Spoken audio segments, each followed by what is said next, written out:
My name is Stephanie Wunder. I work at Agora Agriculture, a Berlin and Brussels-based think tank for food, agriculture, and forestry. And I coordinate our work on sustainable diets. And I'm one of the two authors of this study we're talking about today towards food policies that support healthy and sustainable consumption. Charlie. Yeah, really nice to see so many of you show up. So I'm one of your co-hosts for today. I'm Charlie Brocard, working at IDDRI, a Paris-based think tank working on sustainable development. And more specifically, on my part, I work as a research fellow in the Agri-Food program, specifically on inclusive transition towards sustainable and healthy food.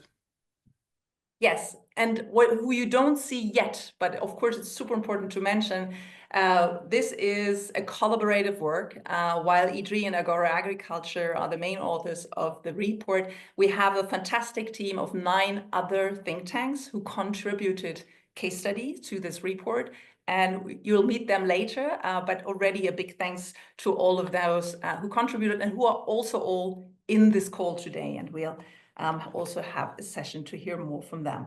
That brings me right to the next point. What can you expect until 4 o'clock today? So to give you an overview of the agenda.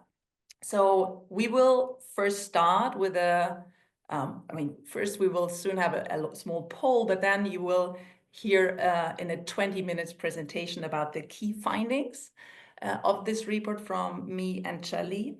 Then we'll get some appetizers, more or less, I could say, from 5 European countries that are part of the case studies and give us a little bit more of more details of what are these successful cases that we have analyzed. So we do that for half an hour. By then, probably quite a lot of questions came in, and we'll take 20 minutes to answer some of them here on the main stage, so to say, while a lot of the questions will be also answered in written. And then we have the last part, like a policy panel. So actually, this is kind of the key target group here is like the policymakers in the different member states. And it's super great then that we will hear voices from Slovenia, from France, and from Denmark. I will show you later, and we'll welcome those experts then later. So this is what you can expect. We'll also have a reflection in the very end. So last Menti call then and closing remarks. And I promise we'll close until 4. So next thing then, before we actually share with you the key findings of this report, is a question to you, a Menti question again, just to see, like, you know, what's your immediate ideas, or, like, you know, what important demand side policies do you have in mind that support healthy and sustainable food consumption? And we would just love to hear what comes to your mind, what's important. And if you can type that into Menti, we have put the link in the chat. That'd be great. And we'll collect that again in a word cloud.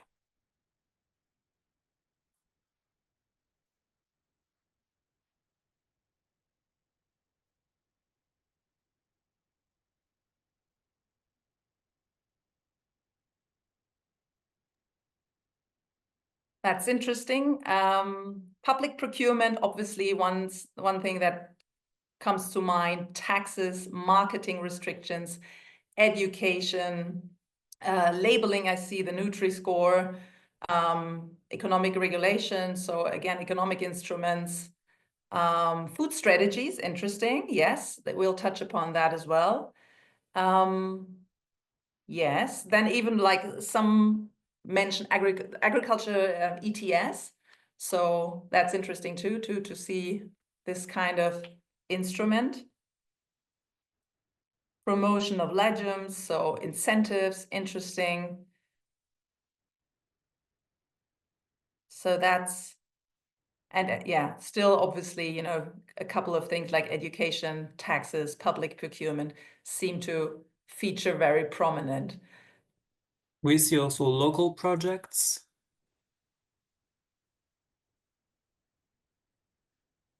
Choice architecture, which is also very interesting, and urban food policy and community projects.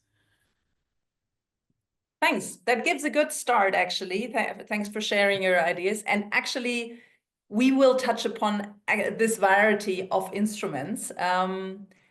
I'm kind of surprised. I thought information would feature more prominently. We'll get to that later, because that is one of the findings, at least what food policy currently does. But this is obviously the reflection of our audience. And that is, yeah, pretty much what we're going to cover. Thanks for that.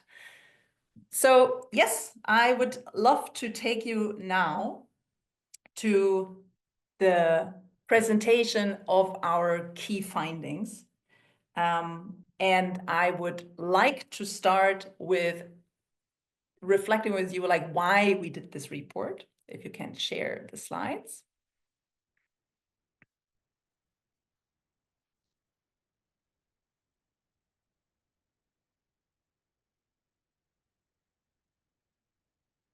Lovely. And just jump to the next one. Oh, yes, exactly that one. So yes, why did we do this report? And we want to show the potential of demand-side food policies. We want to show the important instruments, the success factors, and the good examples we see at national level. We also reflect on the supporting roles of national food strategies and EU policies. And we do that because we think this focus on demand-side policies, because the different challenges we see that in the food system can only be addressed not just by production side measures, but they also need the consumption side measures. So it doesn't matter if it's about climate change, it's about public health or food security, even strategic autonomy. So there we really need these consumption side measures. And if we continue to talk about consumption side measures in the next 20 minutes, what we mean by that is changing diets towards more plant-rich diets, moderate consumption of meat, fish, sugar, and also the reduction of food waste. So that's super important. And we also think this is very timely, because what we see just in the last 12 months, to take as an indicator, is that we see a rise in countries setting food strategies that also cover consumption side measures. So last year we started with Germany, then Austria followed. This year Spain published its first national food strategy. Switzerland revised its, Sweden is currently in the process of revising its food strategy. The UK will publish a new one in the first half of this year, and France also is currently in the consultation process of a food strategy. So that's an indicator just saying like there's also more appetite for these demand side policies. And how we did this, our findings are based on literature analysis, but we also really wanted to show the good examples that we already see of the different instruments that we will highlight that are already implemented in different countries. So we picked them up, and our country case partners then, presented them in case studies. So this is also why you see these two reports here. The one is led by Agora Agriculture and IDDRI, and the other one is really a compilation of these 11 case studies. Next slide, please. So to reflect with you, what's actually the starting point? What are the gaps we currently see? And we see two main gaps that relate to food policy. The first one is a lack of policies on the demand side. And the second one is a lack of coherence, so a lack of integrated food policies. So what do we mean by that? If I go to the lack of demand side food policies, we do see that food is often addressed through agricultural policies. So that's covered. And we also already have, long established food safety policies. But obviously, food policy also has health-related impacts, environmental, social, trade, etc. So we really need to see there that we also address these dimensions, or not switch to that's already an aspect of these integrated policies. But we have this agricultural policies, and we also need those also on the consumption side policies. And What we see here right now is we do have some of these demand-side policies, but they're mainly addressing the information side, providing information to consumers, education, raising awareness. And this is actually what research has shown is showing too little impact. It shows some impact, but too little. And the second one, and now I'm going back to like the integrated food policy, is that we also need to address food in these other policy areas, the one I mentioned, like health, social, environmental, etc. But there are also other dimensions if you look to this figure of these integrated food policies, and that is also to have a better, what we call vertical integration. So mutually reinforcing policies between the local level, national level, EU level. And then the last aspect of integrated food policies is that they actually cover the whole value chain. So from production, but also processing, logistics, retail, so the middle of the chain up to consumption. So if we close these two gaps, we're actually talking about more integrated food policies. And now I'm establishing a new word here, and I'm coming to that in the next slide, is that build fair food environments. Next slide. And that's now, I would say, like, if there's one slide as the key takeaway, it is this one. So if we're talking about fair food environments, we're talking about policies that don't only cover information-related instruments, but also really deal with the affordability of food, with the availability of food, and also the appeal. And we'll hear more of that, of these examples that we see in the different countries in the next session, but I want to go through all of these 4 dimensions and take up some of the examples that we see in the case study, just like to illustrate. So I would love to start with the lower right corner, so actually information, so something that we already see established as instruments currently. And here we're talking about information, education, product labeling, but also like, you know, building competences and training, and also like reforming dietary guidelines, for example, to take the first example, because like often how consumers are approached with information about diets, it is through dietary guidelines. And here there are like good examples if you don't just include health-related recommendations, but also merge them with like environmentally guided recommendations, as done, for example, in Germany and Denmark. Of course, labeling can play a role. We have an example here for Denmark, but super important here, this is not enough. And this is why I would also want to move into these other dimensions. Let's take availability and like maybe put yourself in school. Like there's education about sustainable diets, but like, is the food then actually available in the canteen? So availability has a lot to do with like what's available in restaurants, in canteens, in different settings of public procurements. And of course, that can be also addressed through standards for public procurement, for example. That's examples we see in France, how that can be done. Or for example, in Portugal, where there is the mandatory requirement to have always a vegetarian meal as well. But it can, of course, also ban products like the junk food ban in schools in Poland. If we turn to affordability, the instruments we talk about here are like prices and taxes, subsidies, incentives, obviously also social policies that influence the income of households.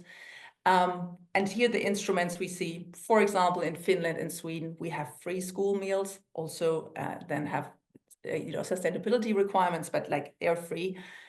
We also see in Spain, for example, we had a temporary exemption of the value-added tax for fruit and vegetables that's seen good results. But also we talk about like instruments that address food poverty, right? For example, greening food aid, experimenting with new approaches like citizen-led food funds in France. And the last dimension then also appeal is super relevant. Here we're talking about marketing, advertisement, campaigns, mobilizing opinion leader, all of these. And that can go in both directions. You can have both campaigns for healthy and sustainable diets, as done, for example, in Finland, but you can also restrict marketing, as in the UK. So they have restriction on advertisement on food high in salt, sugar, and fat. Next click, please. So what we see with that, to conclude on this, once back, to conclude with that side, is that information is not enough. So we really need policies that address the broader food environment. And also there is no silver bullet. So we really need to have policy packages that address all of these dimensions together. And what we will also see that, or what you also see then here is this also means we need to address middle of chain actors. So not directly only the consumer, but also those in retail, etc., who shape these food environments. And this essentially is then a paradigm shift as well, because it moves from the responsible consumer to shaping fair food environments that make the sustainable and healthy choice the easy choice. Over to Charlie then. Thanks.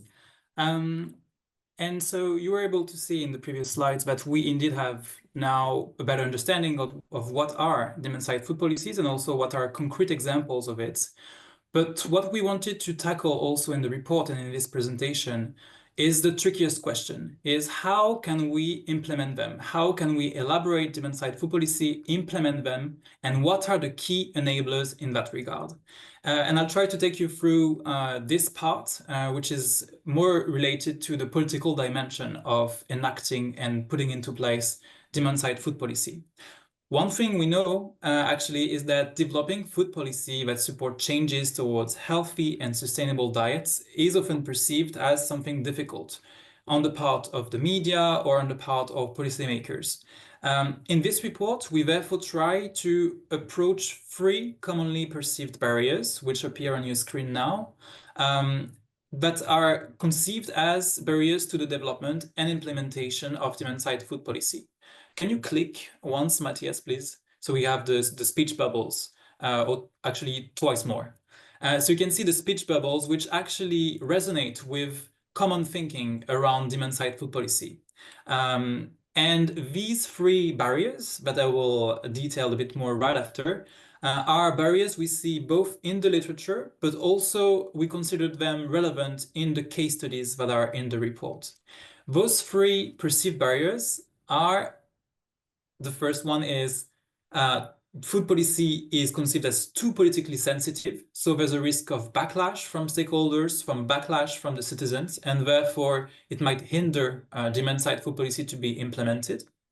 The second barrier is that food policy is conceived as too complex. So it would be too many sectors, too many instruments to put into place, and therefore very difficult to grasp for public authorities. And the last one is that there's also this conception that there are too many diverging interests, too many groups at play, and therefore it would be impossible to agree on a common direction. Rather than diving into details of all of these questions, what we wanted to do now is to emphasize that there are kind of answers or ways to deal with these perceived barriers in the report in chapter 3. And that for the issues in bold in this slide, we will also be able to touch upon them during the expert panel right after this presentation. But I will just give you 2 examples to give you a bit more an idea of what's in the report. The first example is that when you're facing the first commonly perceived barrier, sensitivity, one may develop a stepwise approach. Here on this slide, it's gradually sequencing intervention.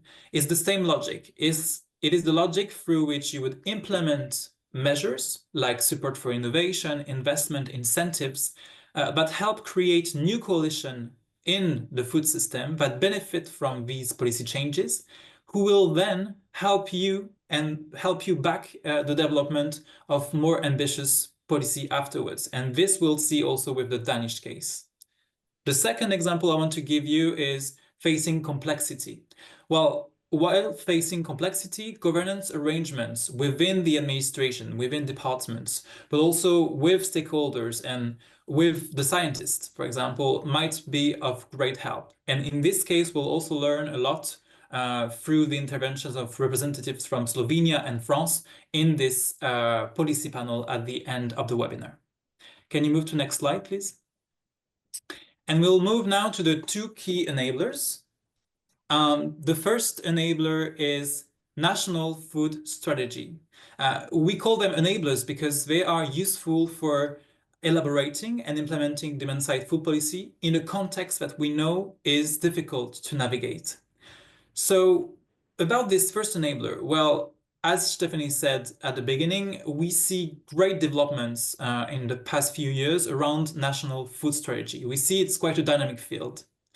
In this report, we therefore compile some of the key lessons for setting up a food strategy, discussing each step from defining objectives to implementing it, monitoring, evaluating the food strategies. And this was informed both by the literature and the case studies from our partners. And I would like to take you through 4 main findings on the role of national food strategies. The first finding is that national food strategies are very heterogeneous across Europe. They can be more or less integrated. They can choose different angles, show different priorities, be it health, exports, social issues. So there's no one national food strategy in Europe. One consequence of that, and that is the second point, is that having a national food strategy is not a guarantee for an impactful food policy. Because as the priorities are different and the ambition of measures is also different from one to another, it's not a guarantee, it's not enough to say that a country has an impactful food policy. The third point is that not all countries in Europe actually have an integrated food policy. There might be several plans, there might be several measures, and actually it's not that much of a problem. What matters is that these plans, these measures are connected. That's the first point. And the second point is that they are coherent. They go in the same direction. So having a national food strategy is neither a prerequisite for developing demand-side food policy. It can be done through other ways. And actually the Danish case, which we'll talk about afterwards, is a nice illustration of that.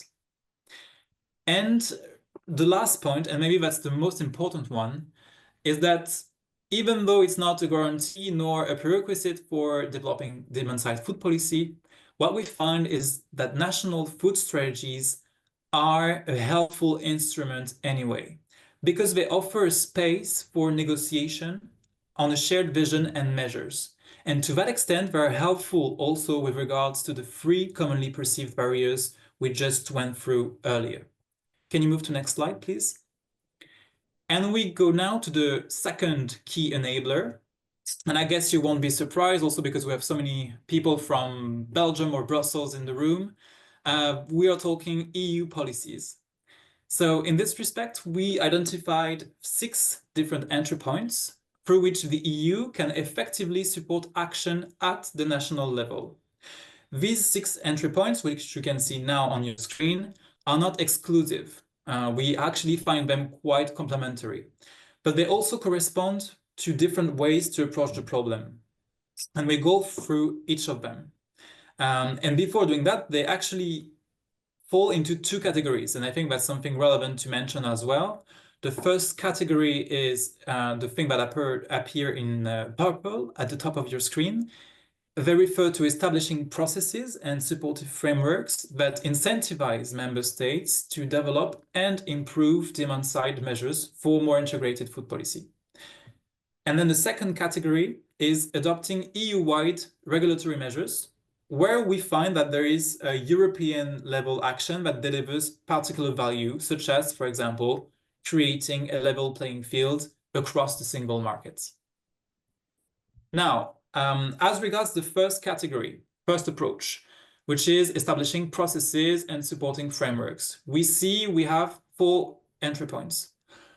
The first one on your left resonates with a key challenge for food policy, the lack of harmonized data and precise data to identify the problems, measure progress, evaluate a policy success. We see that, for example, as regards household food insecurity. We lack data. And here our conclusion is that an EU Food Environment Observatory could be of great help. The second entry point is that we also lack a forum for discussing demand-side food policies between member states, exchanging best practices, lessons learned, and drawing upon the successful example of the EU platform on food losses and waste, we can now think of establishing a similar EU platform to support collaboration on demand-side food policies in member states. The third point now, or third entry point, is that we also need better mainstreaming of food policies across the other sectors of policymaking. Because, as we said before, one of the most important gaps in food policy now is the lack of coherence. So mainstreaming food policies and food system objectives into existing national strategies, be it the CAP strategic plans or the national energy and climate plans, would actually be really beneficial to delivering an impactful food policy. And then the fourth point is that member states would profit also from EU-wide support and investment, for instance, to promote healthy and plant-rich diets, and we'll come back to that in a second. But before that, just also mentioning the two other entry points, which relate to the second type of approach, so EU regulatory measures. The first entry point is providing EU-wide regulations, for example, labeling, food reformulation, minimum standards for public procurement. And the second one is establishing a framework with common principles and objectives for the food system, and then phasing in the adoption of national food strategies in this. But while all of these 6 options are relevant areas where the EU could act, they are coming with very different levels of ambition, political feasibility, and impact potential. So as we just spoke about gradually sequencing intervention and having this stepwise approach, what we'd like to propose for discussion, for the debate, is also to highlight 2 measures between those 3. Can you click, please, Matthias? That we think are a good starting point in the current context, because they also tie in the recent objectives set out in the vision for agriculture and food. The first key idea is the EU platform for fair food environments. We see it as something which would serve as a platform to facilitate the exchange of experiences to implement demand-side food policy. And this is actually in line with the vision's announcement for several dialogue formats. And then the second key idea we want to put for debate is an EU action plan for plant-based food, the 4th entry point on your screen. And actually, the vision already mentions that a comprehensive plan for a sustainable EU protein system that will have measures both on the production and the demand side will need to be set up. And this also relates to a measure in the strategic dialogue. So we actually think this would be also a very nice entry point for supporting more efficient, more integrated food policy at the national level. And with that, I will leave the last slide and conclusion to Stephanie. Thanks, Teddy. Yes, just preparing a little overview of like the key takeaways of both this presentation as the report that we will also then take to the debate with the case study partners and our policymakers. First thing is really changing consumption patterns has significant potential to help solve a lot of these pressing challenges we see in the food system, no matter if we're talking about like climate change, public health, or strengthening food security. And for this, we need demand-side policies to actually tap into that potential. And if we then speak about demand-side policies, we are speaking about instruments that shape and build fair food environments. And that is essentially then also a paradigm shift, because it moves from this individual responsibility to shaping the condition in which these sustainable and healthy choices are the easier choices. So addressing all 4 dimensions: availability, affordability, and appeal, but also information, so the cognitive environment. And then the good thing is we see a lot of these promising examples of demand-side policies that are already implemented in a lot of countries.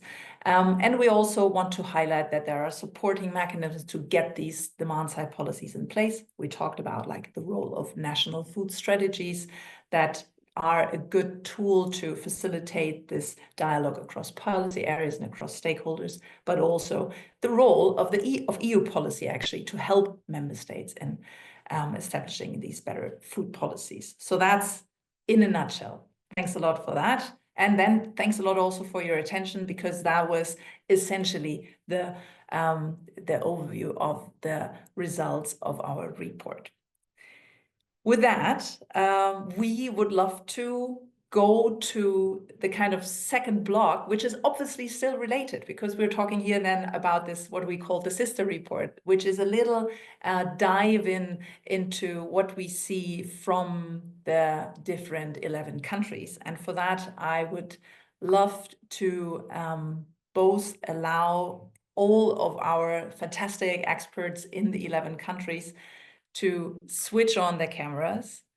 And I would love to just quickly show you who's been involved from what countries, so that you at least seen the faces, know the institutions, what countries are, before we then move to the 5 particular examples that we picked out. So I'm trying to stick to the alphabetical order of the countries, to just briefly say your name, institution, and which country case you did. And maybe if you can just wave quickly to show who you are, that would be fantastic. And obviously the alphabet would even start with Germany. So hi, I did the German case study. Next one is Charlie then for the French case study. But then we go to the Netherlands. So that's Hilke Bos-Brouwers from Wageningen University and Research, who together with Sanne Stroh-Schneider wrote the Dutch case study. Then we're going up north to Otso. Jesus, I never pronounce your last name. Silja-Noke, I probably failed, from Demos Helsinki in Finland, providing the Finnish case study. We had a great team of 3 presenting the Danish case study, and Michael Minter is here today from Concito for the Danish case study. Great. Then Poland.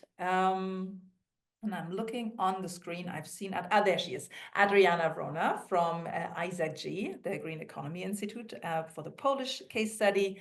Then Paola Hernandez from the University of Évora, who did the Portuguese case study.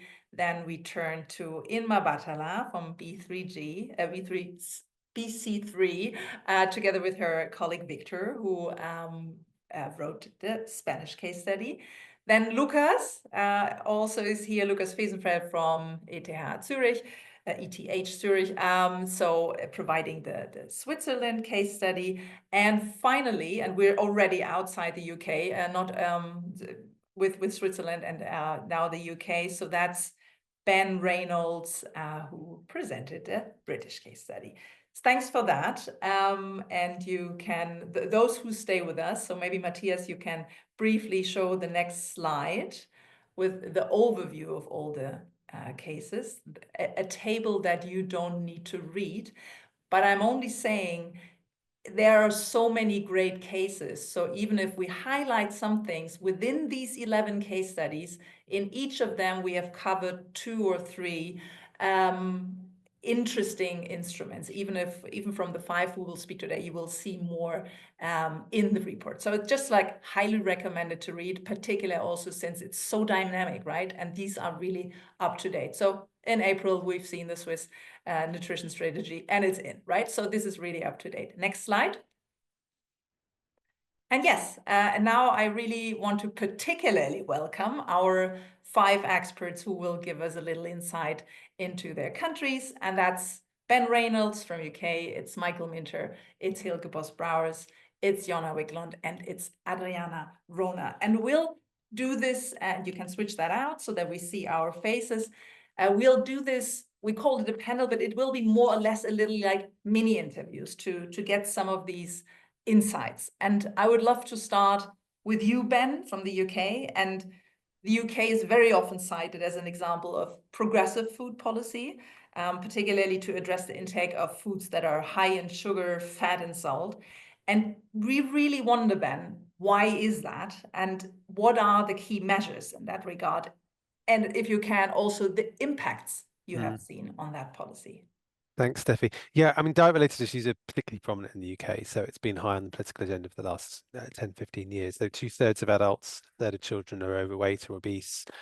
This costs the health service an estimated 19 billion a year, and the economy an estimated 15 billion annually. And those are government figures. So the bigger the problem, the more impetus there is to fix it. And over the last over the last decade, I think three of the most significant measures have included soft drinks industry levy. So this was included in the finance bill in 2016. And studies have shown that this led to a drop in sugar consumption following the announcement. So total sugars sold through soft drinks fell by over 34% between 2015 and 2020. And a lot of that happened, that reformulation happened actually before the levy came into play. And according to modelling studies, and this is again government's figures, backed up by other research, it's prevented thousands of cases of childhood obesity whilst simultaneously cutting down on tooth decay. And just over a fortnight ago, the Treasury announced a consultation to extend this to milk-based drinks and to reduce the sugar content threshold at which the levy applies. So this is still, as with many policies, still in motion. Another couple of ones. So restrictions on promotions of food that's high in fat, salt, sugar. There was a bit of legislation that came in place in 2021. And whilst location-based restrictions came into force, so where you could put this food within supermarkets, for example, the elements intended to restrict multi-buys were due in October 2023. These were actually delayed to October 2025, largely because a lot of industry pressure, particular political pressure, at a time when the Prime Minister was weak. Thirdly, restrictions on advertising of food high in fat, salt, and or sugar. So there was a commitment in 2022 under the Health and Care Act, and the idea being that these restrictions would apply to all TV and digital advertising before 9 p.m. And this builds on many, many years of restrictions that kind of led up to this, so it didn't come out of the blue. And these were due to be implemented in January 2023, again delayed until October 2025 for the same reasons. It's worth adding that many of these measures were encompassed into plans to tackle obesity and diet-related disease, driven by the health department rather than a food strategy per se. They were led, through obesity plans. And the case study in the report sets these legislative measures against the wider context of food strategies that have arguably fallen short. That's super interesting. So also the reflection of like these were essentially all health policies because they were addressing obesity. So we've talked about the soft drink levy, the restriction on advertisement, and also regulating price promotions of unhealthy products. So that's super helpful to see what's going on there. But you also said like, this is pretty much addressing the food side. And we know that now there's a new food strategy in the pipeline in the UK. So knowing that you would like to go for these more integrated food policies, what would be your wish to be in there? And then obviously also something that you want to put to the attention of others, what's then relevant in such a food strategy, even from a progressive country like the UK? Yeah, well, progressive. Yeah, maybe relatively. So I mean, it's worth saying with that new food strategy has four main aims. I'll post it into the chat in a second what the other aims are, but one of those is around access to affordable food and diet-related health, and that's led by the UK Department for Environment, Food and Rural Affairs. They're not the health department, but the idea is that this would be a cross-departmental strategy, and by all accounts there is a working group set up with engagement across multiple departments, which is positive. And the government has been open about drawing on the what I call the Dimbleby National Food Strategy. This was something which was worked up around 2020, 2021. And whilst this was more ambitious, it was advisory. It wasn't strictly government policy. And the following strategy that came out, the government response to it was deemed to be less ambitious, less targeted in many respects. And then quickly, with the change of government, it goes out the window. So, I mean, this is the point.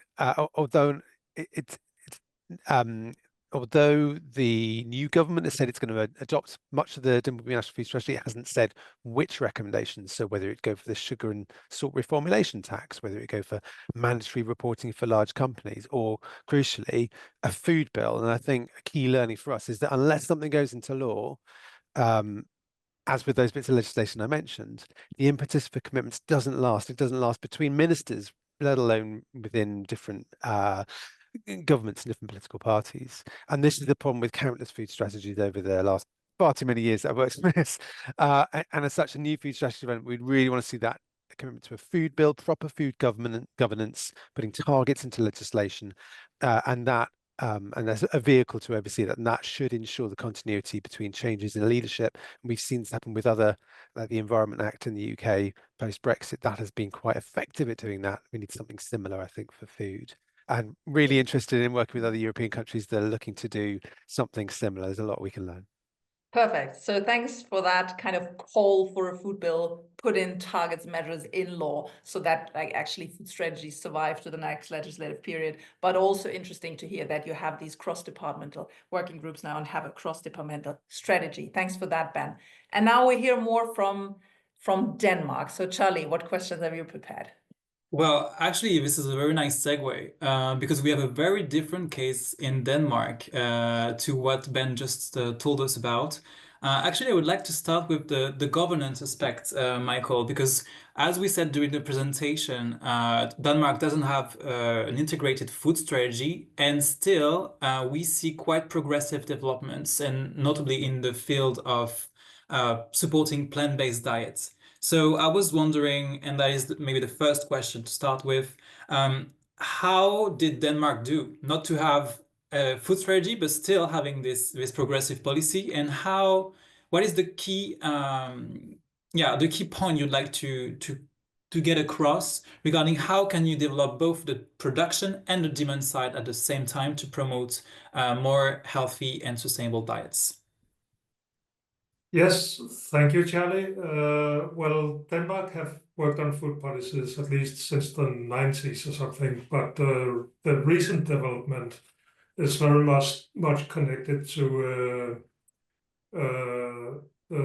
climate challenge and dealing with nitrogen emissions.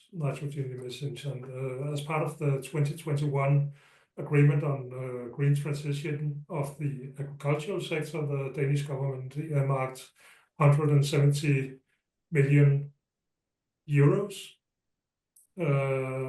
Just a second. Between 2022 and 2030 for promoting both production and demand of plant-based foods. And the main objective of that agreement was to reach a climate target for agriculture and forestry of 55 to 65% by reduction by 2030 compared to 1990. So that was kind of production oriented, but at the same time, there's clear political recognition that you can't ensure transition on the production side without working with the demand side as well. And promoting plant-based was considered to be an integral part of that. The agreement includes 3 elements that aim to promote plant-based, and that's the plant-based food grant. It's the strategy and action plan for green proteins and plant-based foods. And then it's an eco scheme for diversified plant production. And the impact of the eco scheme is doubtful because it hasn't really been used for direct human consumption. Plant crops and it's a bit too early to consider the effect of the plant-based food grants, the evaluation and spending, and the same is the case for the plant-based action plan. So important political recognitions of the connections, but too early to evaluate the impact of these measures. Yeah. And one interesting point is actually that it still connects to targets that are set into law in the end, because you were saying yes, the agreement was achieved because there was this climate target to attain, and then it yielded this policy which is a bit more voluntary based, maybe, because as we were saying, it's 3 blocks, strategy, agri-scheme plus the plant-based food grants or the fund. So all of this is actually voluntary. But like maybe can you elaborate a bit more on on what is the reception from the middle chain actors? How do they participate to this? Because they are key actually to achieving then the objectives of the Danish government. True. Well, the middle of chain actors is mostly engaged in getting something out of the plant-based food brands, Yeah. and also working with promoting plant-based in the food service industry and in retail and so on. And there's a lot going on there. Some parts of it is connected to the measures in the agricultural agreement, but there's also decisions to include climate labeling of foods in retail, and also public procurement targets for food and so on. So there's many things going on there that has built upon each other and is well connected, somehow works well together, but not as initiated as a strategy from the beginning. Yeah. So and there's a lot of middle of chain actors involved in that effort, of course. So yeah, it's really a synergy between different types of measures across actually the different dimensions of the food environment, to go back to this concept we introduced. Thanks, Michael. We can move now to the Netherlands case, the Dutch case, sorry. Yeah, great. Almost similar. Yeah, Hilke, great they're here.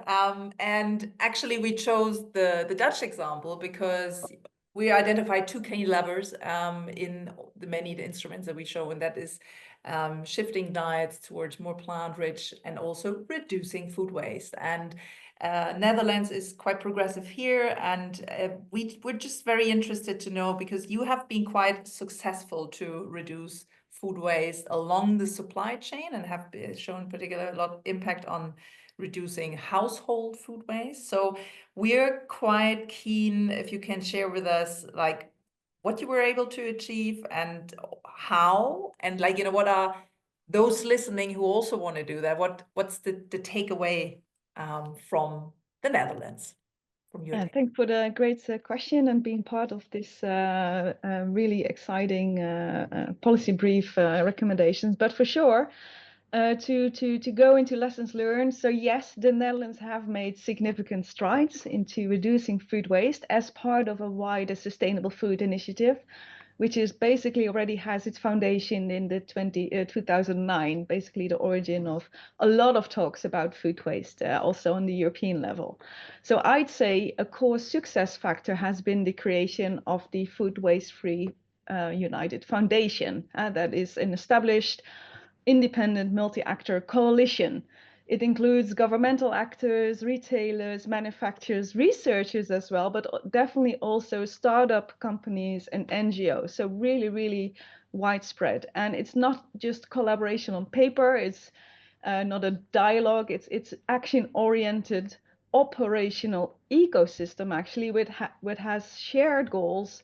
It has pooled funding and has real accountability. It is responsible for the implementation of the Dutch national strategy on food waste, linking with many other food system areas. So rather than working in silos, what we have tried to do here in the Netherlands, and Wageningen also being one of the founding members basically of this foundation, is really build that platform to be able to align and experiment, but also co-invest, put the money where the mouth is, around this common target of halving food waste by 2030, which is extremely ambitious.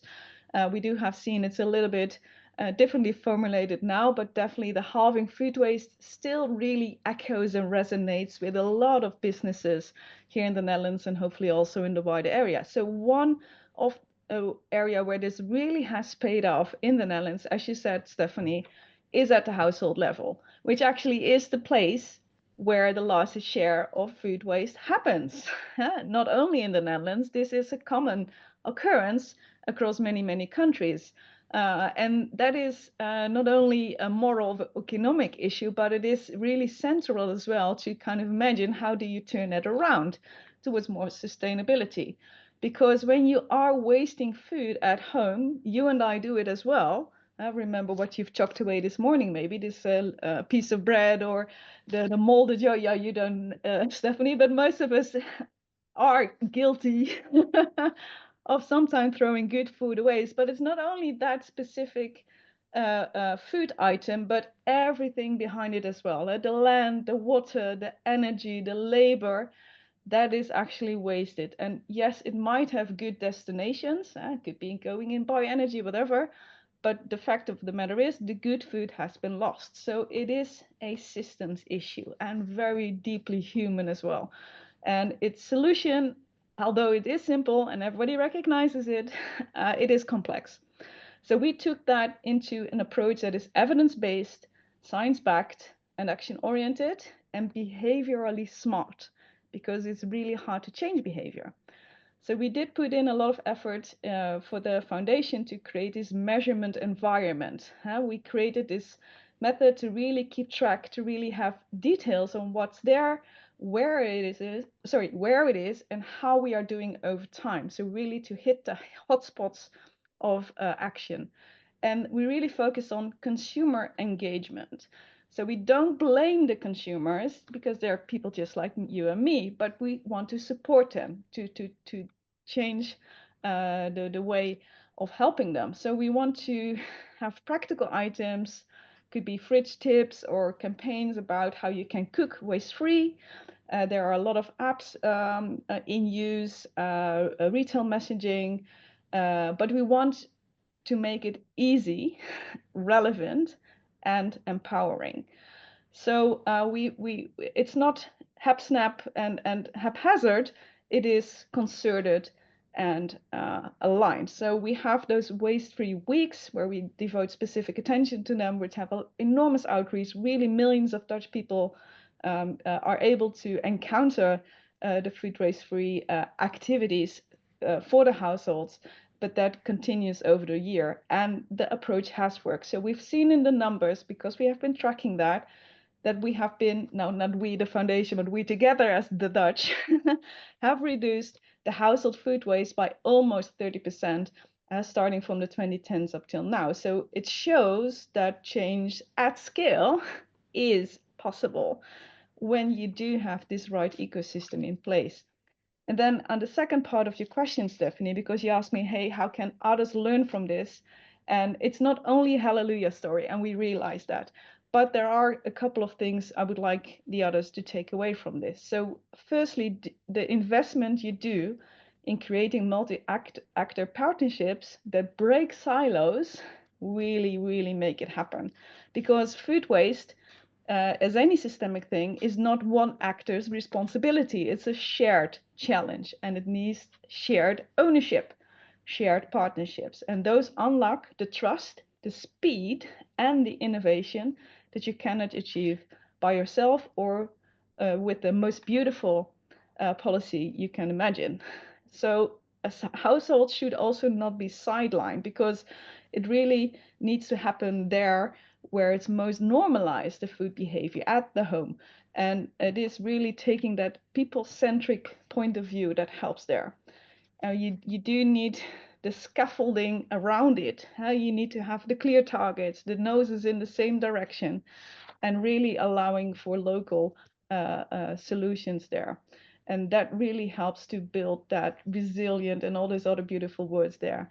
So let me leave you with this. So reverting back to policy, so we are very used to managing risks, building consensus. That is typically what you would do in policy as well. But the real risk is basically wait too long to act on what we already know. We already know how to reduce food waste. The answers are there, and we know what type of partnerships really work.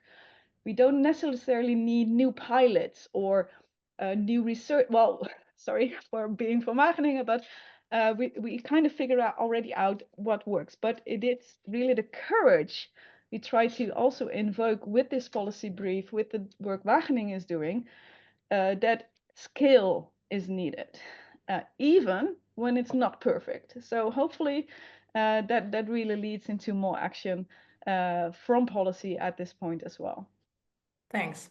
Really cool. So you really touched upon like takeaway measurements, super, super important. Really have that multi-actor partnerships also with the private sector, but really also then have, and I can say that because I worked a long time on that, you have smart campaigns like social norm campaigns that really have these behavioral insights. So that's fantastic. Thanks a lot, Hilke. We're moving now to Sweden. Charlie. Yes, and actually we'll hear more from Jona about the public procurement policy in Sweden, which is actually very relevant as I see during the first Menti we did today, it was the most prominent word. And actually public procurement in Sweden is quite interesting success story because it allows to pursue different goals at the same time, social, health, and environmental goals. So Jona, could you take us through public procurement policy in Sweden? What's happening? What are the key lessons learned you'd like to share with the audience? Yeah, I mean, I won't go through all of it, and there are probably several explanations to why Sweden has worked quite a lot with public procurement as a tool for social, health, and environmental benefits when it comes to food systems. But I will start with departing from it from a school meal perspective. Because one reason to this might be that Sweden has a long history of providing free school meals, as already mentioned by Stephanie. And there's been a national school meal program around for decades in Sweden. It's covered most Swedish school children since the 1970s. And since 1997, the right to free and nutritious school meals is also formally included in the Swedish School Act. And it is the local municipalities that are responsible for providing these meals. So they have for quite a long time played an important role in supporting the health and nutrition across the population, which has maybe created an understanding of the importance and the role that these the municipalities have, and thus also procurement. And it's also maybe worth highlighting while talking about the Swedish school meal program that there's been some research done on it where it's been possible to show positive long-term impacts on, for example, lifetime income. And these effects were also stronger for students coming from low-income households. So it's also, there is some evidence around the sort of, that it really can be worthwhile doing that investment. But the work in Sweden on sustainable procurement is not limited to only school meals. And there's been a national competence center for public meals, so covering not only schools, but other activities as well since 2011 in Sweden. And it was established basically with the task of assisting municipalities in implementing sustainability goals related to food systems, so both in terms of environment and health. And they have done so by, for instance, developing knowledge materials and guidance documents, for example, around school meals that have a sort of a really holistic approach to it, not taking all of these aspects into account. And they've also worked a lot with sharing best practices and sort of connecting people to each other. And there's also been other work done. For example, the Board of Agriculture worked for several years to encourage procurement of organic food as part of the Swedish food strategy, and with an ambitious target of reaching 60%. And I think the top notation was 39%. It's decreased instead on average in Sweden, which is quite high. And to say something more about the results of this work, I can also refer to a survey conducted. It's a survey that is done by the Food Agency regularly, and the last one was done in 2021. And that one showed that most Swedish municipalities had specified targets for procuring food with sustainability levels or labels, such as organic, and that 6 out of 10 municipalities offered vegetarian options in their schools every day. So there is some indications or that the Swedish municipalities, through these different policy efforts that has been made, have done quite well in integrating various sustainability criteria in the food procurement practices and food services. Yeah. Thanks, Jona. Yeah, I think one very interesting thing in this case is kind of an answer to the question, how do you mobilize stakeholders? to help achieve your objectives. And here is quite interesting because I think something you didn't say, but I think relevant to add is at the municipal level, well, municipalities have to set their own targets.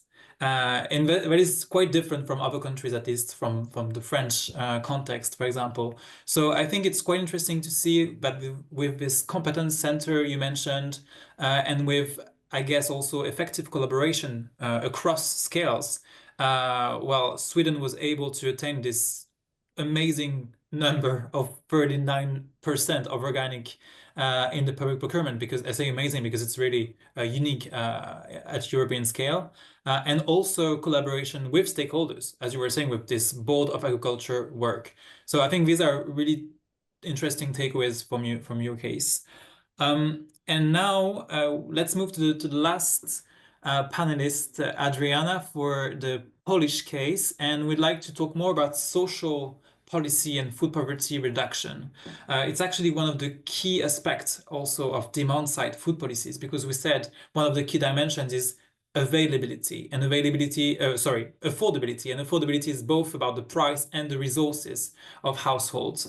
And actually the recent inflation on food prices has put back this question in the spotlight. So Adriana, I would like to ask you if you could take us through what's being done recently in recent years in Poland to reduce inequalities or to make sure food poverty does not increase too much or even reduce it, and also explain a bit more about the milk bar policy, which is a quite interesting case as well. Thank you very much, Charlie. It's great to be here with you. So yeah, so Poland doesn't have any integrated food strategy. Actions in this area focus on health and food poverty reaction. They are not particularly well linked, even though they have the potential to. And I'll now focus on the food poverty reduction actions. So generally, according to the Eurostat data, the share of population that cannot afford a proper meal in Poland is around 4%, which is significantly lower than the EU average, that is estimated at 8.5%. Moreover, the rates of poverty, of food poverty in Poland have reduced significantly since we joined the EU in 2004. And there were several programs that have contributed to this, one of which is a meal at school and home program that assists children from the vulnerable families predominantly, but then also some elderly people with a free meal at school, for example, just at the place where you can also control the nutritional value of the food, as well as we have food banks that work quite extensively. And they support people experiencing the deepest form of food poverty. In total, it is said or estimated that those programs reach over 2 million Polish people each year. However, it is also believed that the scale of food poverty in Poland is underestimated, as many people don't choose to use the support, either due to administrative burdens or because of shame. And this is why we are moving to the milk bars that you asked me about, Charlie, because the milk bars that operate in Poland are an important link in the social assistance network that could be even leveraged on further. And then just to briefly explain what the milk bars are, they can be best described as low cost or lower cost at least, government subsidized restaurants that are yet commercial. While they serve as venues where social assistance vouchers can be used, the lower prices of food attract people who face socioeconomic constraints as well as those that don't. They are popular among all social backgrounds in Poland. You often see students there, elderly people, but just also regular professionals. So they allow for social mixing and fostering the sense of community and dignity among the members of the society that do face some more severe economic constraints, limiting their access to food through different venues, or they don't qualify for the food support, or they are just ashamed to use those food support possibilities that are out there. Milk bars, it is not easy to answer like how effective they actually are, as I'm not aware about any studies that have been done about this, and the financing for milk bars has been dropping generally. Many of them have already closed, as well as they are criticized for serving too many meals that are high on meat content with little plant-based options available. Nevertheless, by hosting this diverse clientele, they promote the inclusivity and egalitarian values, as well as they actually do help some people with either with accessing hot meal or to prevent falling into food poverty at the first place. So with some additional effort, I believe that they can also play a significant role in encouraging healthier dietary habits. Thank you very much. Thanks, Adriana. Yeah, very interesting case as well. I think one of the takeaway here is both, and in terms of social policy, try to get away from only food banks, because as you were saying, some of the people they don't use the help for feeling shame and other types of obstacles. So it's really something we've seen also in France with the development of alternatives to the food aid system. And actually the meal bar example is one type of alternative, even though it was not described that way. So I think this is one of the takeaways, and the other one is also, as you were saying, you lack data on how effective are those policies. And this also goes back to something we already said earlier. We need this data both on indicators, but also on success of policies that are put in place. And this is really crucial for being able to improve them over time. Thanks again, Adriana, and thanks to everyone in this panel for sharing their lessons learned. Yeah, thanks also from my side. That was a lovely diversity of approaches across Europe, across topics, and across instruments. So thanks a lot for that. We're moving now to a bit of Q&A, and I would encourage you to continue to write your questions in the chat. That's quite helpful. If this relates to either the five case studies you just heard right now, or even to the cases that are in the report, because the experts are here, ideally just like write question to Poland, question to Finland, whatever, right? So that's easier for people to pick up again. I encourage you because they are still here, they're still answering. That's very good. We're going to take the next 10 minutes to take up some of the questions that have been raised in the chat, gladly clustered by our colleagues in a separate pad. So Charlie and I would probably each take 2 questions now that relate to the overall report. And yeah, maybe I just like, I mean, thanks of course, like for all these questions, and some of these questions will also be answered by our colleagues in the background, which is quite helpful. But we think it's quite helpful to take some of these questions here up to the broader audience, because we also see that they're coming up more often, right? So I would start with a question that has been raised by Constanza Wilhelmi. That is about, I wonder whether plant-based as synonymous to sustainable could be a simplification, as many plant-based foods are found in supermarkets as highly processed foods. The same could apply to animal-based source foods, but vice versa. Could maybe this make the policy process of delivering the message to the population on shifting towards a more sustainable pattern too complex?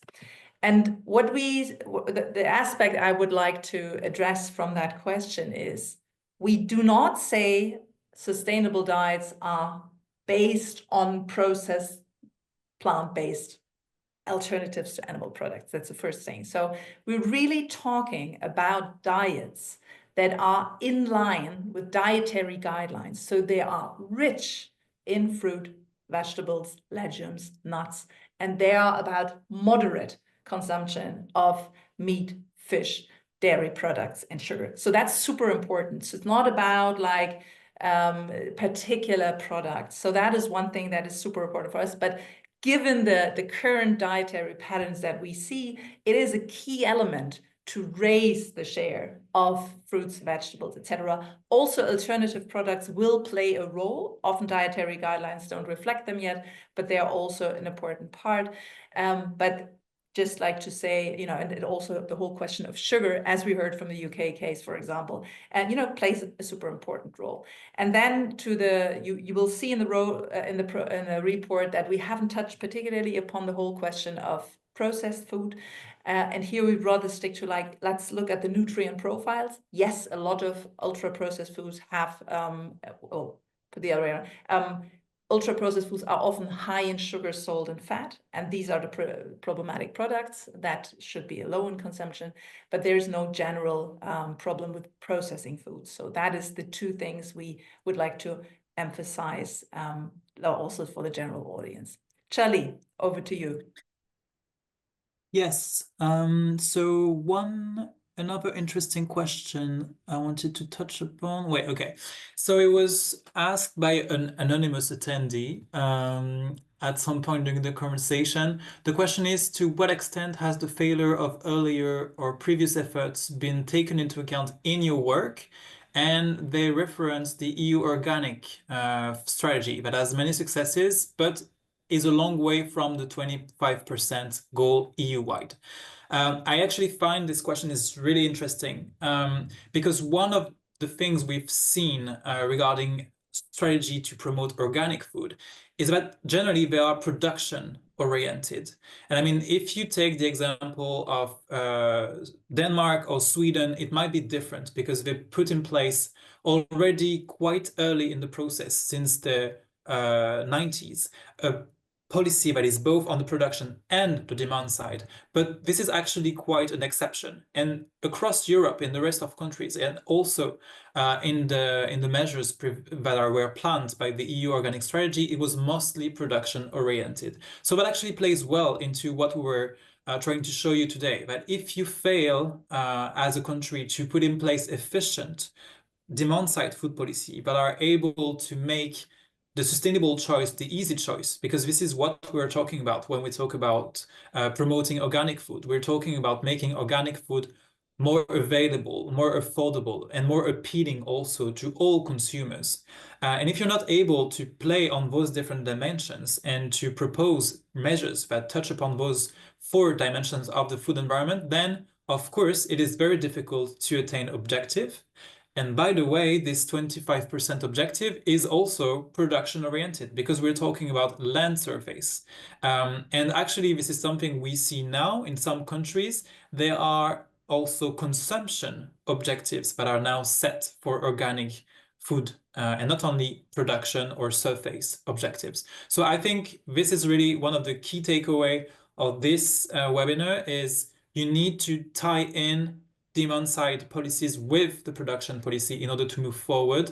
And just a note here, because I will not delve into much more details, we also posted a blog post on this at IDDRI. You can find it on IDDRI website, on how to rethink the support mechanisms to promote consumption of organic food, precisely using this food environment lens. Then over to you, Stephanie. Yeah. So I will pick out another question that relates to the cost of sustainable diets, or like of certain food categories. So it was a question from Vincent Assilou, how to make sure that products and production practices that perform better on climate and environmental dimensions are not outcompeted by less sustainable products. So slightly rephrased questions. So the less sustainable claim to be are often cheaper.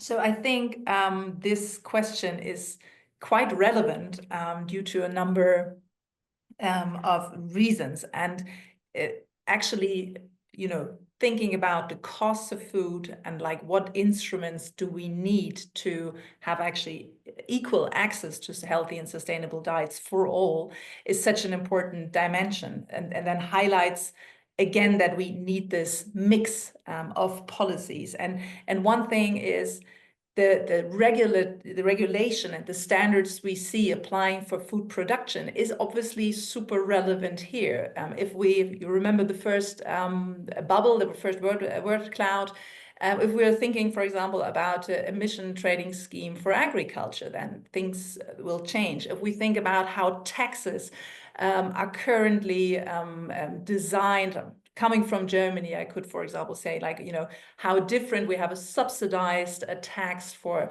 animal products, so that's a lower value-added tax compared to other products. Why do we have that? So, you know, it's not written in stone that, you know, we have a different and adapted according to health and sustainability criteria tax system. Then, of course, the whole question of like public procurement. So, like, you know, public can buy these products. So for their public procurement. So it is, again, like thinking about standards. And of course, then also the whole question of social policy comes in, because we are mainly need to make sure that, you know, the most vulnerable, you know, those who are, if there are changes, if there are differences in prices, can actually afford these healthy, sustainable diets. To really think about the social policies at the same time.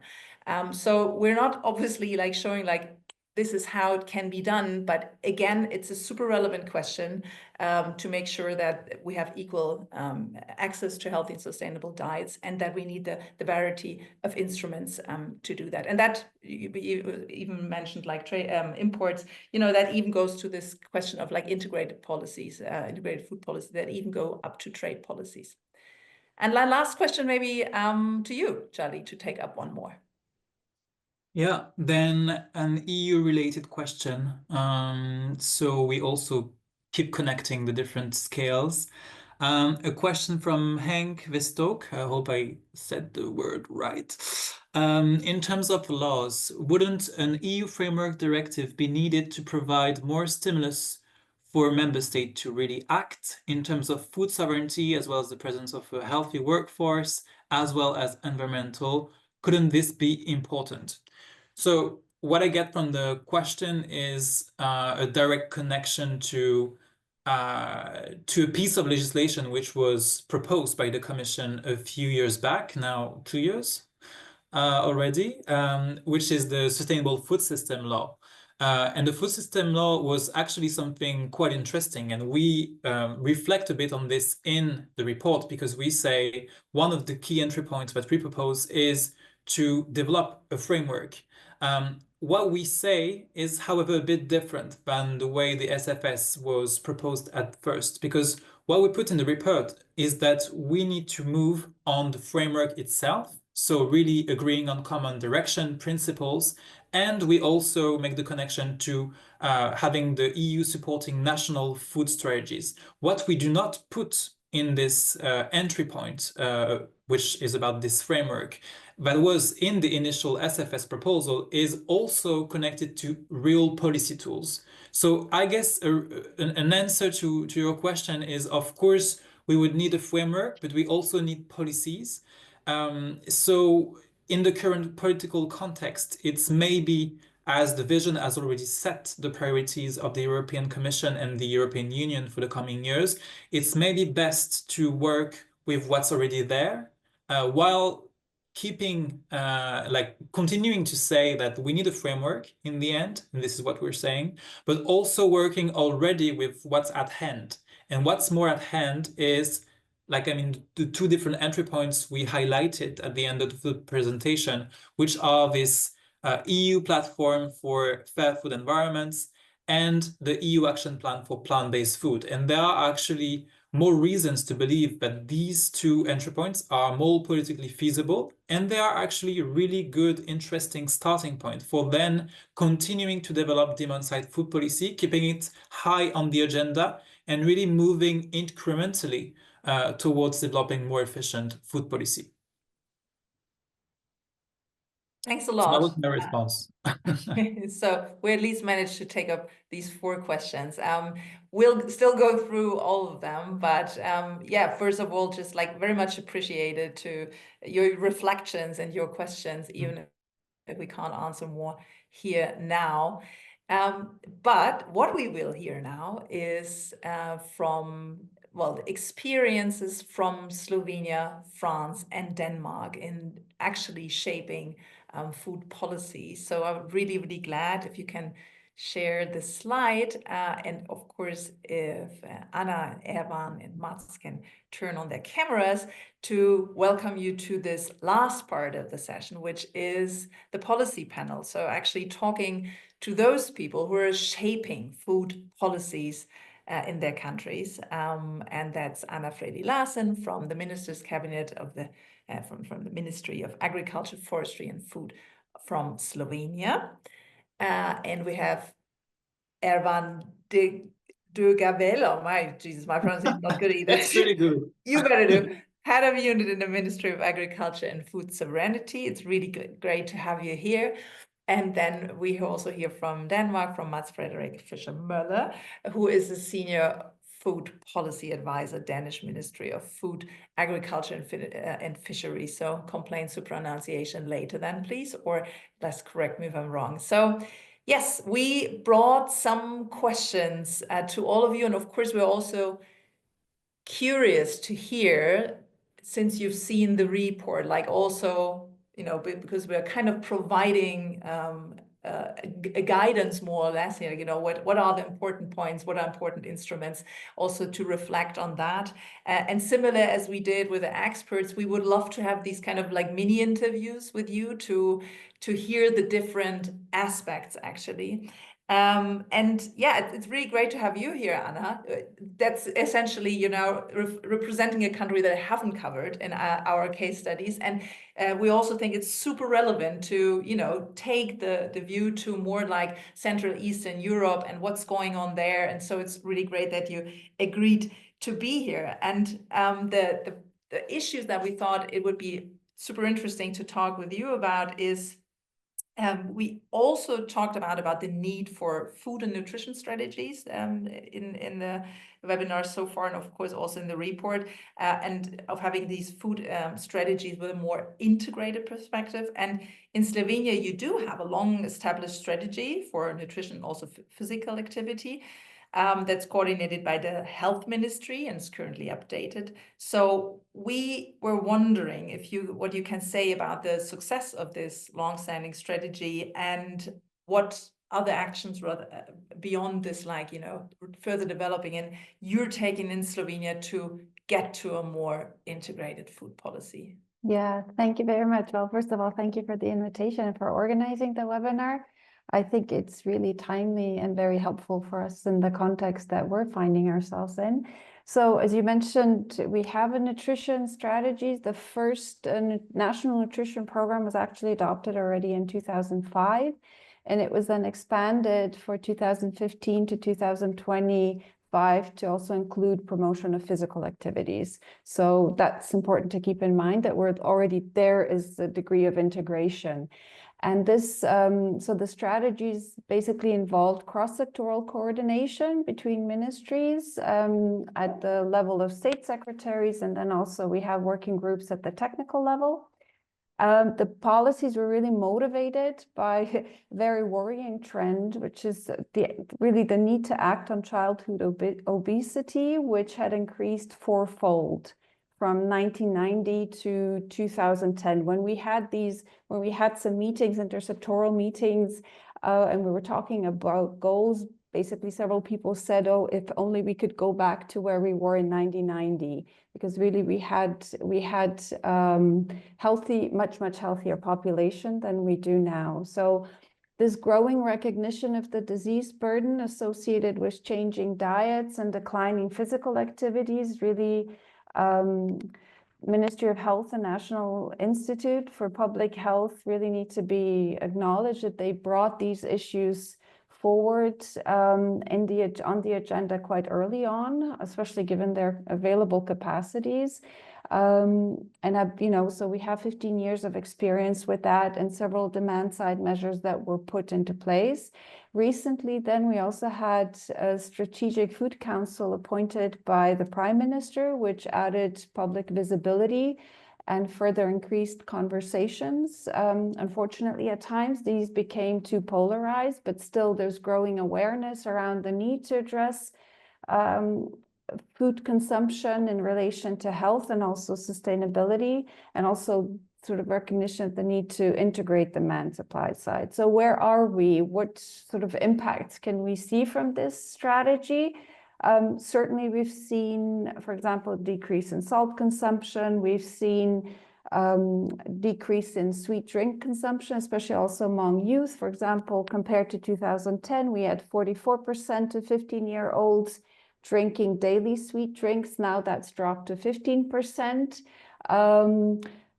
Childhood obesity levels have leveled off since 2013. Also, a number of measures have been expanded. So now, for example, we're talking about availability of water fountains and tap water, and how that can be supported through spatial planning. That's already quite, I think, very good example how ministries are speaking together.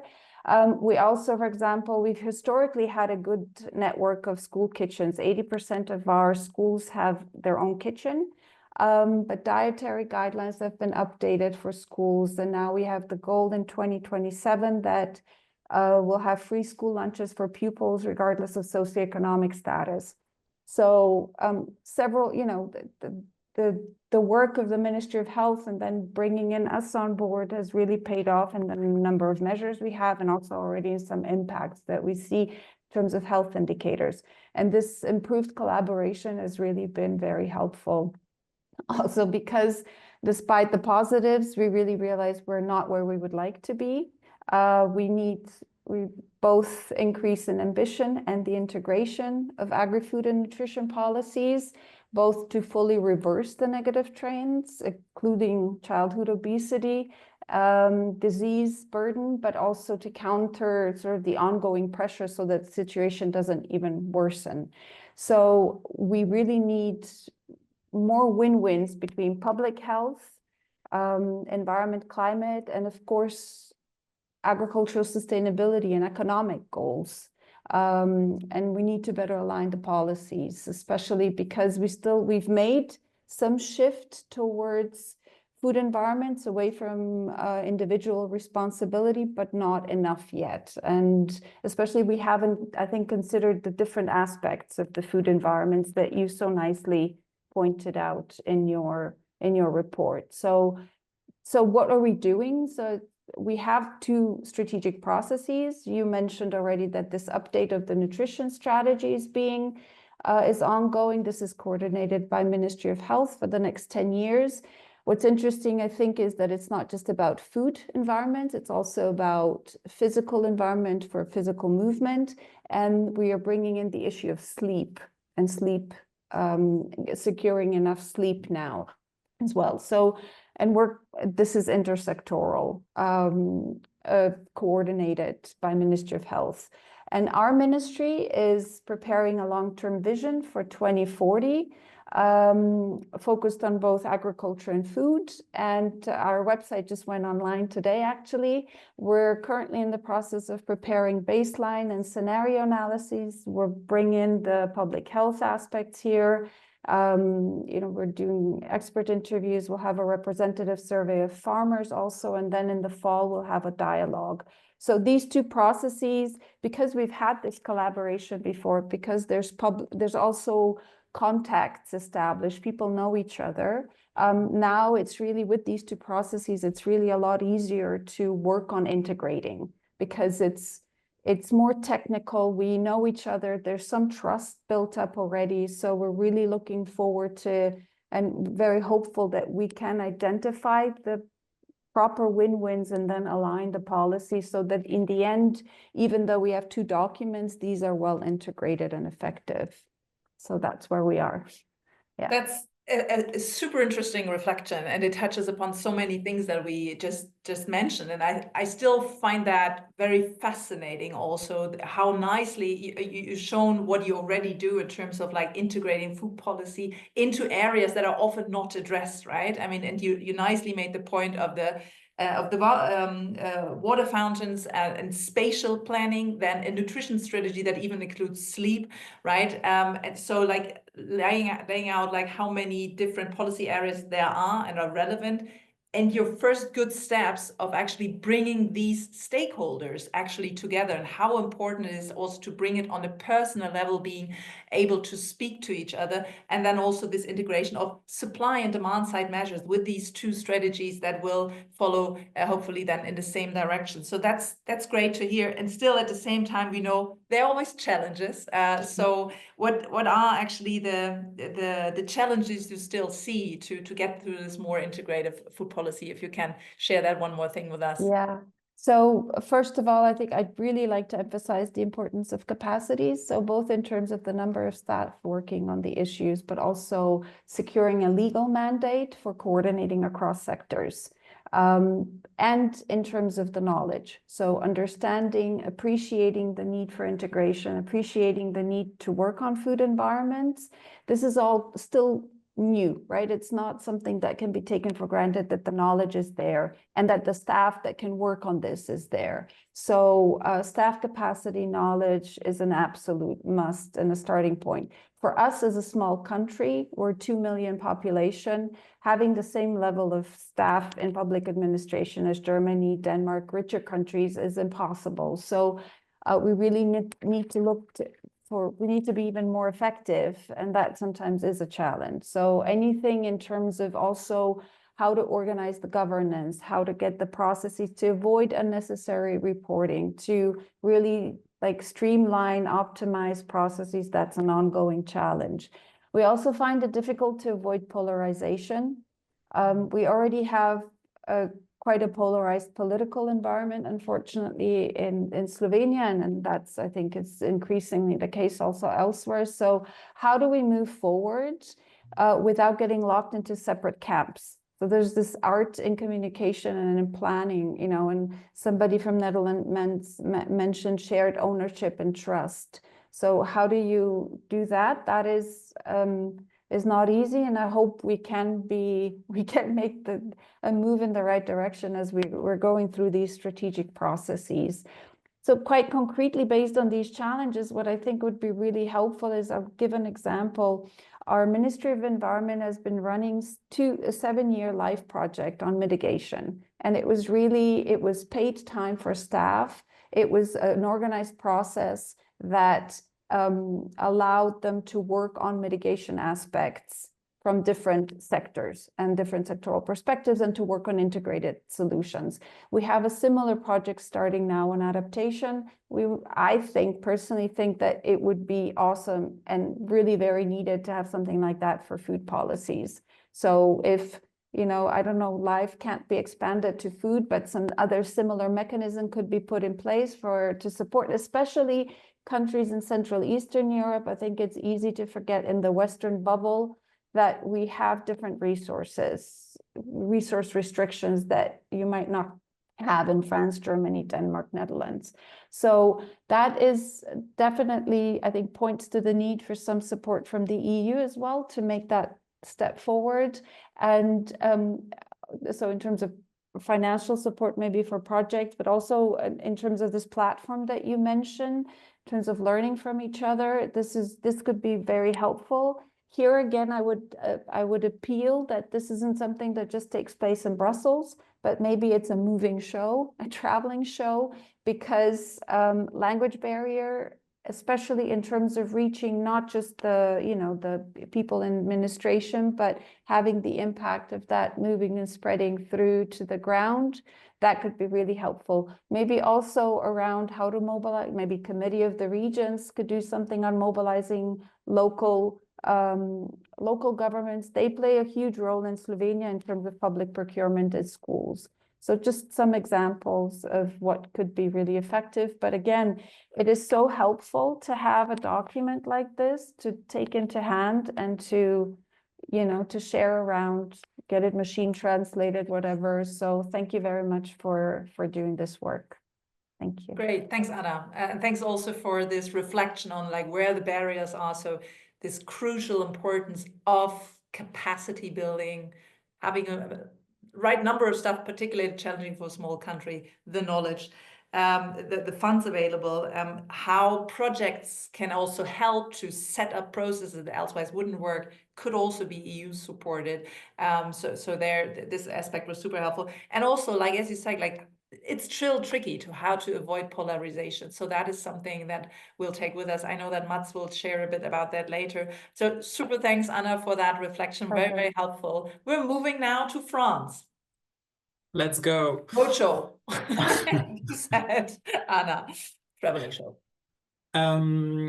Yeah, very nice to have you with us, Erwan, so who's working in the Ministry for Agriculture and Food Sovereignty in France. I think many things actually that we just heard with what Anna shared with us will resonate with what you intend to say, I guess, in the sense that we just see that very recently the different French ministries have put for consultation a new strategy for food, nutrition, and climate, which aims at both improving coherence between food policies at the French national level and reinforcing French food policy. I was wondering, and we just heard about aligning policy, building trust, the need for budget, capacity building, competence. I mean, these are questions we might also see in France, but what are the key learnings from the process, of which you were actually one of the key actors, during which you were able to elaborate this strategy? What did you learn? What do you want to share with us about this? And what are the outcomes, basically, of the strategy? Thank you very much for the invitation today and for this really interesting webinar. I learned a lot.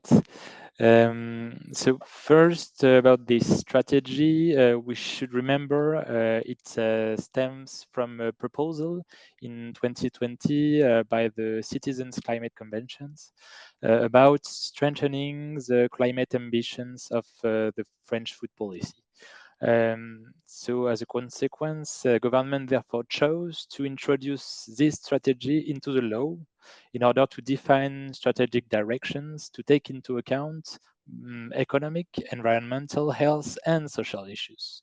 And to this end, we really worked together with 3 ministries, the Ministry of Agriculture, the Ministry of Health, and the Ministry of Environment. And we were joined later by the General Secretariat for Ecological Planning, which reports directly to the Prime Minister. So how did we work? We started by asking ourselves, where do we want to go? So we started by listing all the objectives for the various issues based first on international commitments, for example, the Sustainable Development Goals, from European commitments, for example, the commitments regarding the reduction of greenhouse gas emission. We also have commitments enshrined in national legislation.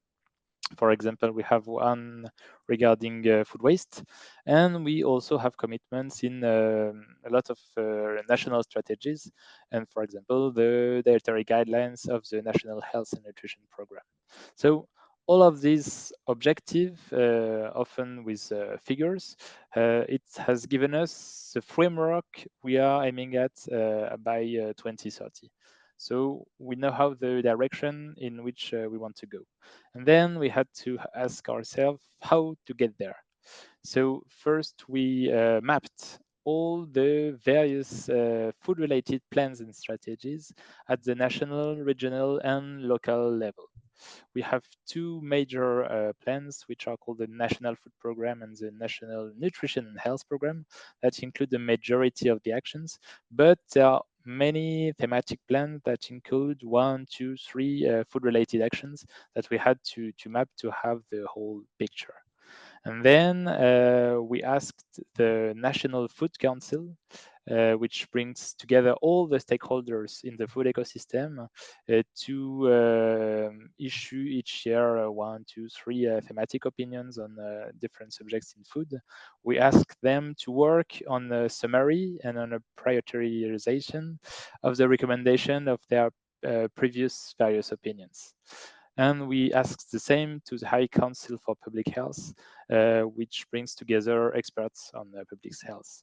And we also had unsolicited but welcome contributions, including from IDDRI, that were submitted to us. So this has given us, the three ministries, a range of levers from the status quo to incentives, financial support, or legislative framework, or even taxes, to act on the various food environments and consumer awareness.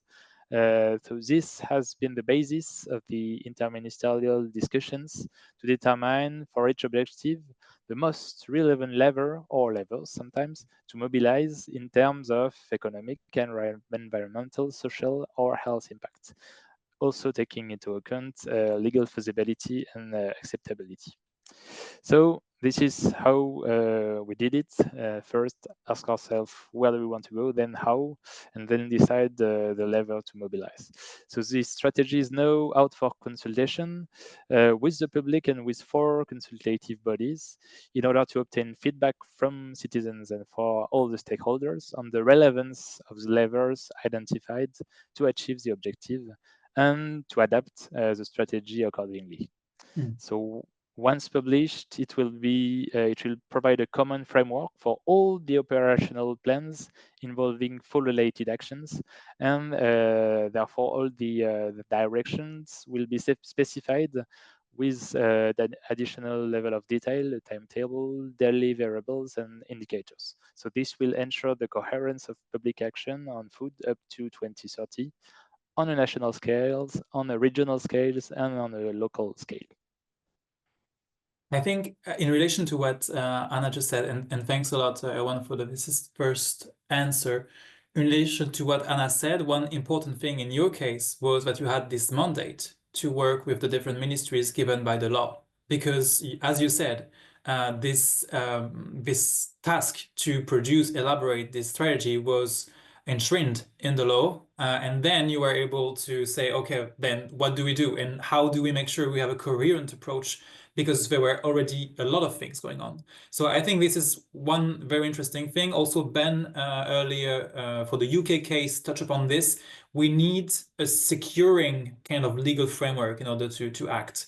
And the second thing I also find interesting in what you were saying is also it's actually the proof of how we can gradually kind of develop an integrated food strategy. Because I mean, that's basically the first time that the 3 ministries you cited work together, right? I mean, at least in such a close collaboration format.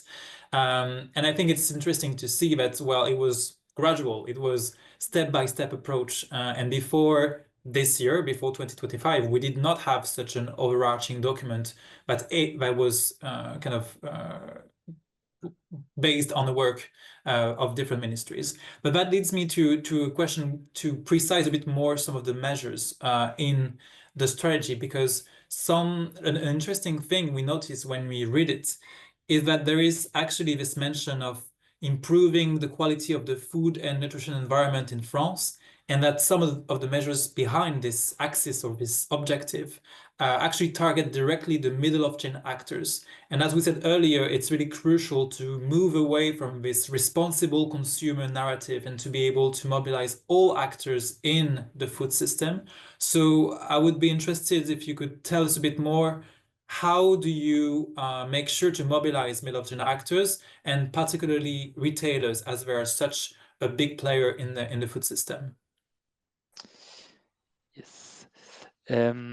So, as you said, the strategy, the projects of strategy highlights the importance of acting on food environments, and also the central role of a territorial approach tailored to the specific characteristics of each area. So the food environment approach is not new in France, as it was already an axis of the National Health and Nutrition Program, and as the other plan, the National Food Program, already targeted 2 key areas, the collective catering and territorial food projects. So we started in 2018 with the EGalim law that set ambitious targets for collective catering with at least 50% of sustainable and quality products, including at least 20% from organic farming. And also a legislating framework regarding the diversification of protein sources or the reduction of food waste. And then to achieve this objective, a body has been set up, which we call the National Collective Catering Council, to co-construct a support tool with stakeholders.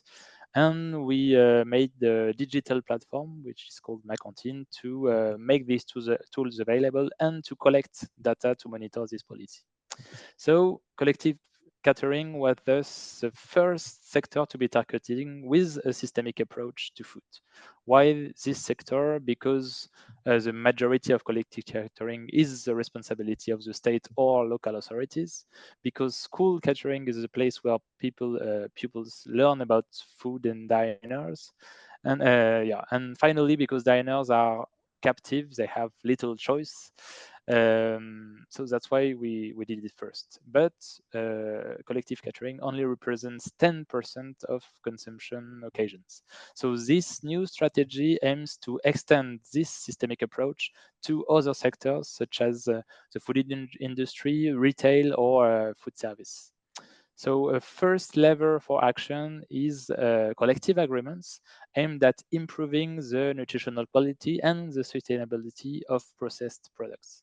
So a first agreement was signed in 2022 with the bakery sector, and we managed to reduce the salt content of 25% of all bread across all the distribution channels.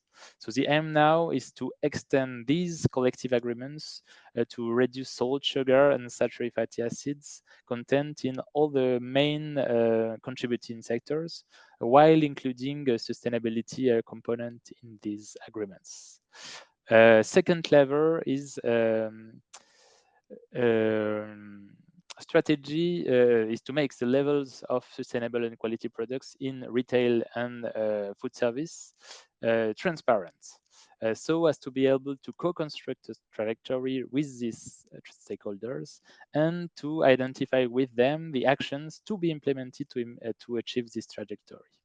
And lastly, the draft strategy put out refers to a charter of commitment to reduce exposure to non-recommended advertising for the very young, which has been extended to digital platforms and influencers.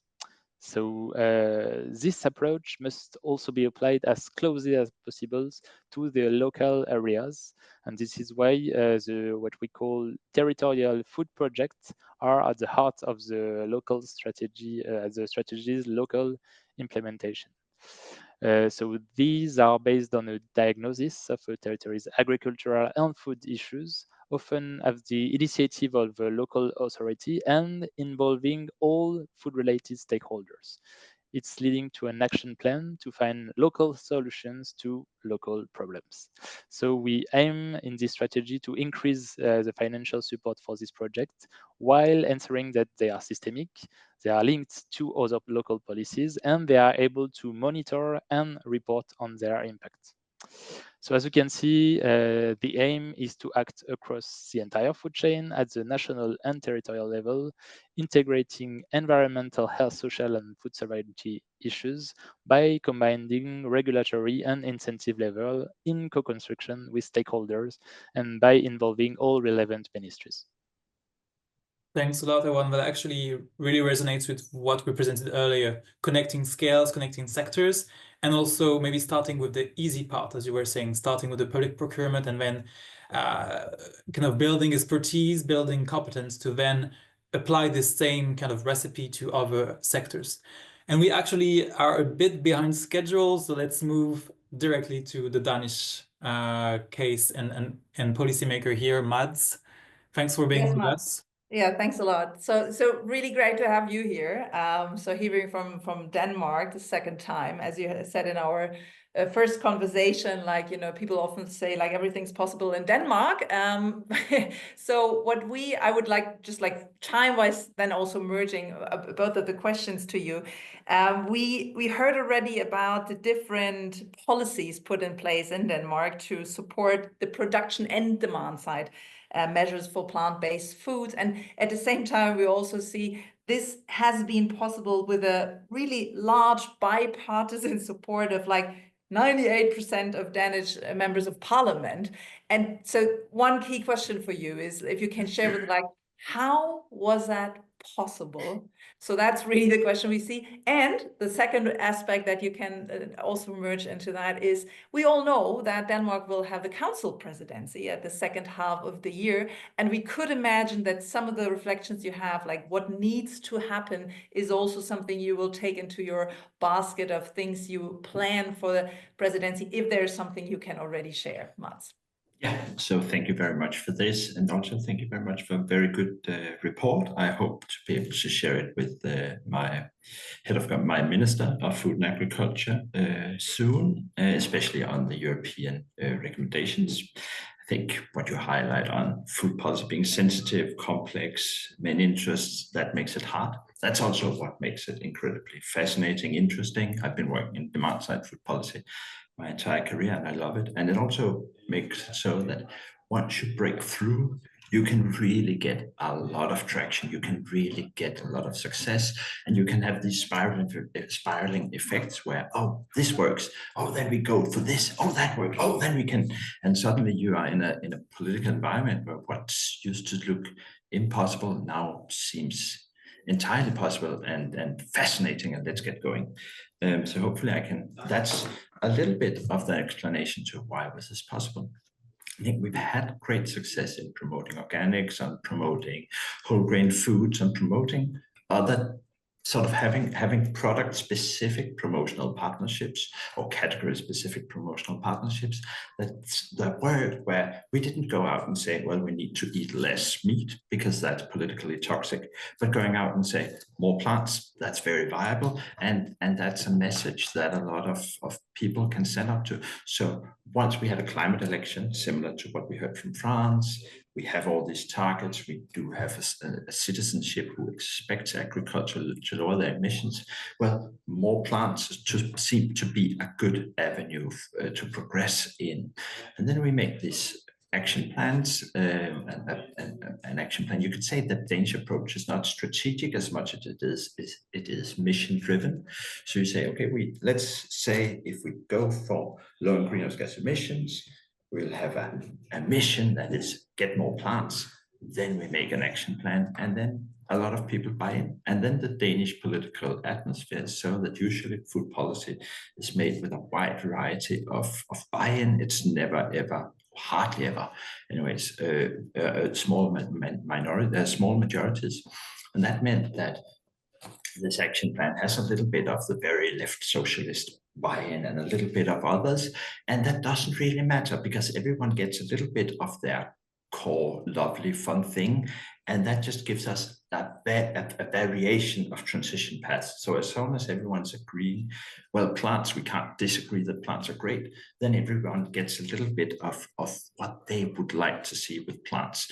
And that's a good way of making a policy that's both long-lasting and it doesn't go to sort of lowest common denominator. It's almost like highest common denominator. We all get to do exciting stuff. So that's a little bit of what's going on in the Danish policy, and what we haven't had time to chat about here is, but we had that Danish policy and action plan for food, for plant-based foods.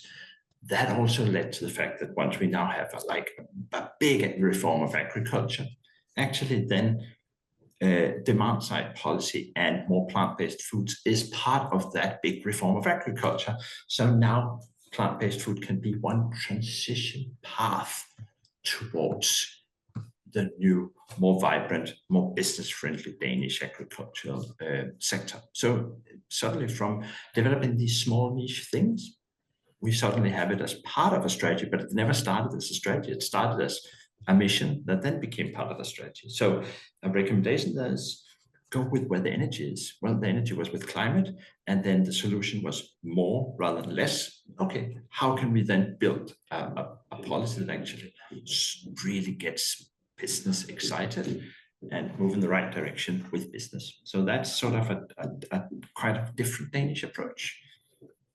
And on the EU level, we do get to chair the presidency. We're not naive. This is not the easiest time to go to Brussels and get consensus around a big push for plant-based or sustainable food. We are all cutting red tape and saying that business needs better regulations, and that regulations is bad. So what we try to highlight is, well, this is actually something that we are agreeing upon between policymakers, NGOs, and business in Denmark. So going for plants is a pro-business proposal. We know that the planet will need to transition towards more plant-based foods. Let's make sure that Europe is a place where we develop foods for the future. So we will have food on one of our informal ministers meeting. We'll have plant-based foods there. We'll have a couple of conferences, and maybe you can be so helpful as to help share links to some of these issues after the event, because that might be interesting for all of you to join and come to Denmark and hear more. So I think that was what I could say in 4 minutes.